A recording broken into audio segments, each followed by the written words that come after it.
السلام علیکم دوستو، میں ہوں محسن رضا تنولی اور میرے ساتھ ہیں آج میرے دوست ادریس تنولی۔ پہلے آپ کو تھوڑا سا ادریس تنولی کے بارے میں بتاؤں۔ ادریس تنولی سوشل ورکر ہیں اور انہوں نے فلڈ اور کووڈ میں بھی بہت زیادہ کام کیا، اور ابھی بھی جو تناول میں جو ہماری ڈیزرونگ فیملیز ہیں ان کے لیے راشن وغیرہ کا انتظام کرتے رہتے ہیں۔ دوستو، آج آپ کے علم میں ہے کہ پاکستان کے جو حالات ہیں، پاکستان میں 40% سے زیادہ لوگ جو ہیں وہ غربت کی لکیر کے نیچے زندگی گزار رہے ہیں۔ باقی ضرورتیں پوری کرنا تو دور کی بات ہے، ابھی گھر میں رزق پوری کرنے والی بات بھی مشکل ہوتی جا رہی ہے۔ آپ اپنے کسی بھی محلے یا گاؤں یا شہر میں رہتے ہیں، آپ اپنے ارد گرد دیکھ لیں، بہت زیادہ لوگ ایسے ہوں گے جو صرف ایک وقت کا کھانا بھی ارینج نہیں کر سکتے۔ یعنی جو مہنگائی نے اور حالات نے اتنا عوام کو تنگ کر کے رکھ دیا ہے کہ اب رزق پورے کرنے والی بات بھی مشکل ہو چکی ہے۔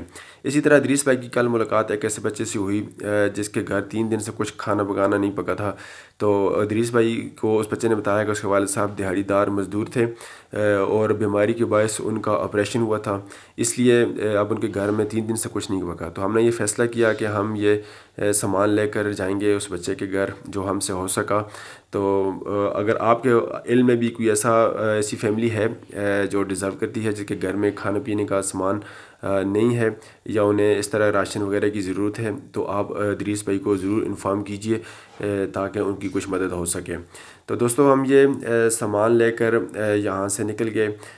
ہم نے یہ فیصلہ کیا کہ چونکہ اس بچے کا گھر جو تھا وہ محلے میں تھا اور بہت زیادہ اس کے دوست وغیرہ بھی وہاں پہ رہتے ہیں، تو ہم نے یہ فیصلہ کیا کہ ہم اس کے گھر تو نہیں جائیں گے، البتہ جہاں اس ہوٹل پہ ملاقات ہوئی تھی اس بچے کے ساتھ ادریس کی، تو ادریس بھائی نے اس بچے کو وہیں ہوٹل پہ بلا لیا تاکہ اس کی جو عزت نفس ہے وہ مجروح نہ ہو۔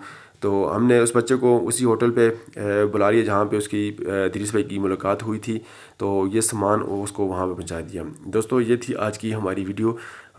آپ کو ویڈیو پسند آئی ہو تو چینل کو ضرور سبسکرائب کیجیے گا۔ نیکسٹ ویڈیو تک اجازت چاہوں گا، تب تک کے لیے اللہ حافظ، السلام علیکم۔